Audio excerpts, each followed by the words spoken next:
कानूनी प्रक्रिया पूरा नगरी चलाइएको एक उद्योगका कारण अहिले सुनसरीको इटहरीका स्थानीयले शास्ति खेप्नु परेको छ।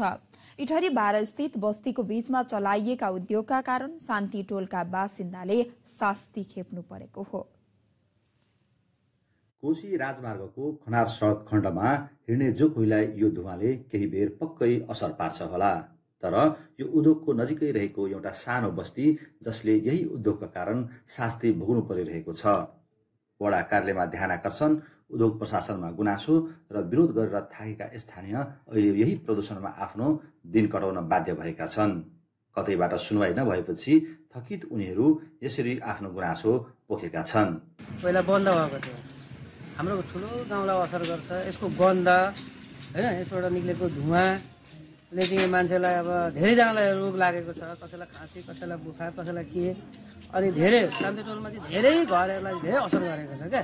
हरेक कुरामा असर छ। यस्तो आफ्नो व्यक्तिगत स्वास्थ्यको लागि चाहिँ आफूले त्यो उद्योग धन्दा सञ्चालन गरेर चाहिँ एउटा मानव बस्तीमा चाहिँ असर पार्ने काम गरेको छ है। यसलाई हामीले बारम्बार डेलिगेसन गरेर भनेर वडामा नगरमा पनि हामीले भन्दाखेरि पनि यसले टेर्दैन। जति गर्दा पनि अब चाहिँ स्थानीयवासीले चाहिँ अन्तिम विकल्प भनेको यसो ताला लाउन बाहेक अरू छैन। रानी विराटनगर इटहरी धरान 6 लेन सडक आयोजनाका लागि कालोपत्रे गर्न राखिएको यो कालोपत्रे गर्न बनाइने बिटुमिन अस्फाल्ट प्लान्टले योजनाको काम सकिएपछि व्यावसायिक प्रयोजनका लागि उद्योग चलाइरहेको छ। भूमि कन्स्ट्रक्सनले आफूले पाएको सडक बनाउने कामका लागि राखेको यो प्लान्ट काम सकियो पनि अनाधिकृत तरिकाले उद्योग चलाइरहेको छ।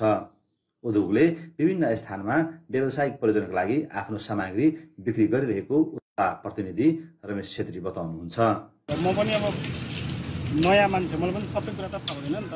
कम्पनीको अब कहाँ के छ कस्तो छ, अब त्यति बेला अथोरिटी लिएको थियो कि थिएन, र मलाई पनि सबै कुरा थाहा हुँदैन नि त। वातावरणीय पूर्व मूल्याङ्कन नगरेर राखिएको यो उद्योग योजनाको काम सकिँदा समेत नउठाएर जनतालाई शास्ति दिएको भन्दै तत्काल कानुनी प्रक्रिया अपनाउन इटहरी 12 का कार्यवाहक वडा अध्यक्ष शिव मिश्रले उद्योगलाई सचेत गराउनु भएको छ। अब यो स्वीकृति कहाँबाट लिएर सञ्चालन भइरहेछ होइन, यसको पेपरहरू देखाउनु पर्यो, यहाँको उत्पादन कहाँ गइरहेछ होइन, त्यो पनि हामीलाई देखाउनु पर्यो। अब यसको बिहान लगभग 8 बजेदेखि 4 बजेसम्म यो सबै यो कालो बादल लागे जस्तो बस्ती नै पुरै कालो गनाएर बस्ती छिरिन सक्नु अवस्थामा भएको कारणले हामी अति भएर चाहिँ यहाँ अहिले आएर चाहिँ रोक्न बाध्य भयौँ। अब यदि चलाउने हो भने यो स्वीकृति कहाँबाट छ, के छ, हामीलाई यसको डकुमेन्टहरू सबै देखाउनु पर्यो, नत्र हामी यो चल्न दिनेवाला छैनौँ। धुलो मिश्रित धुवाको कालो मुस्लोले आकाश मात्र ढाकेको छैन, यो शान्ति टोलको 300 घर परिवारलाई घरमा बस्न समेत कठिन बनाएको छ। सन्तोष यादव, सार्वजनिक सेवा प्रसारण, एनटिभी इटहरी समाचार, सुनसरी।